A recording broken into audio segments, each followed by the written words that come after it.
গণপ্রজাতন্ত্রী বাংলাদেশের সংবিধানের ১৩৮ অনুচ্ছেদে প্রদত্ত ক্ষমতা বলে মহামান্য রাষ্ট্রপতি অধ্যাপক ডক্টর মোহাম্মদ শরীফ হোসেন, অধ্যাপক ডক্টর ফেরদৌস আরফিনা ওসমান, অধ্যাপক doctor ATM Farid Uddin, brigadier general অবসরপ্রাপ্ত মোহাম্মদ আনোয়ারুল ইসলাম পিএইচডি এনডিসি, জনাব মোহাম্মদ মুনির হোসেন, অধ্যাপক ডক্টর শাহনাজ সরকার এবং জনাব সাব্বির আহমেদ চৌধুরী মহোদয়গণকে বাংলাদেশ সরকারি কর্ম কমিশনের সদস্য পদে সানুগ্রহ নিয়োগ প্রদান করেছেন। তাদের এই নিয়োগের বিষয় গণপ্রজাতন্ত্রী বাংলাদেশ সরকারের জনপ্রশাসন মন্ত্রণালয় গত 18 ফেব্রুয়ারি 2025 তারিখে প্রজ্ঞাপন জারি করেছে। বাংলাদেশের প্রধান বিচারপতি মাননীয় বিচারপতি ডক্টর সৈয়দ রেফাত আহমেদ মহোদয় বাংলাদেশ সরকারি কর্ম কমিশনের নবনিয়োগপ্রাপ্ত সদস্যগণকে শপথ গ্রহণ করাবেন। এই পর্যায়ে আমি বাংলাদেশের মাননীয় প্রধান বিচারপতি মহোদয়কে বাংলাদেশ সরকারি কর্ম কমিশনের সদস্য হিসেবে অধ্যাপক ডক্টর মোহাম্মদ শরীফ হোসেন, অধ্যাপক ডক্টর ফেরদৌস আরফিনা ওসমান, অধ্যাপক doctor ATM Farid Uddin, brigadier general অবসরপ্রাপ্ত মোহাম্মদ আনোয়ারুল ইসলাম পিএইচডি এনডিসি, জনাব মোহাম্মদ মুনির হোসেন, অধ্যাপক ডক্টর শাহনাজ সরকার এবং জনাব সাব্বির আহমেদ চৌধুরী মহোদয়গণকে শপথ গ্রহণ করার জন্য বিনীত অনুরোধ করছি।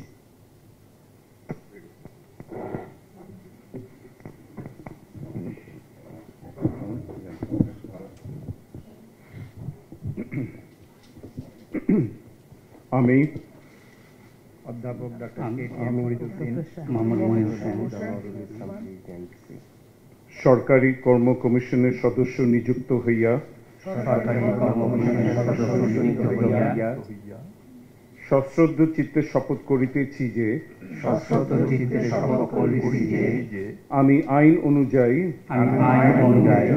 ও বিশ্বস্ততার সহিত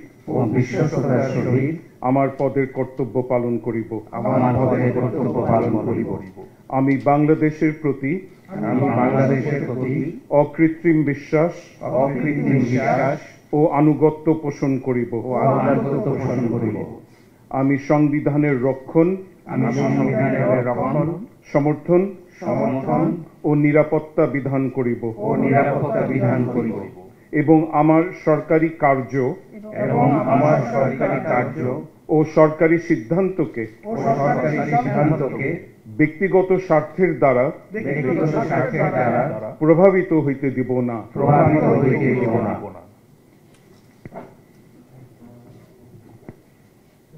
নবনিয়োগপ্রাপ্ত সম্মানিত সদস্যগণকে ক্রমানুসারে এসে স্বাক্ষর প্রদানের জন্য বিনীত অনুরোধ করছি।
এখন এই শপথ গ্রহণ অনুষ্ঠানের সমাপ্তি ঘোষণা করার জন্য মাননীয় প্রধান বিচারপতি মহোদয়ের সানুগ্রহ অনুমতি প্রার্থনা করছি।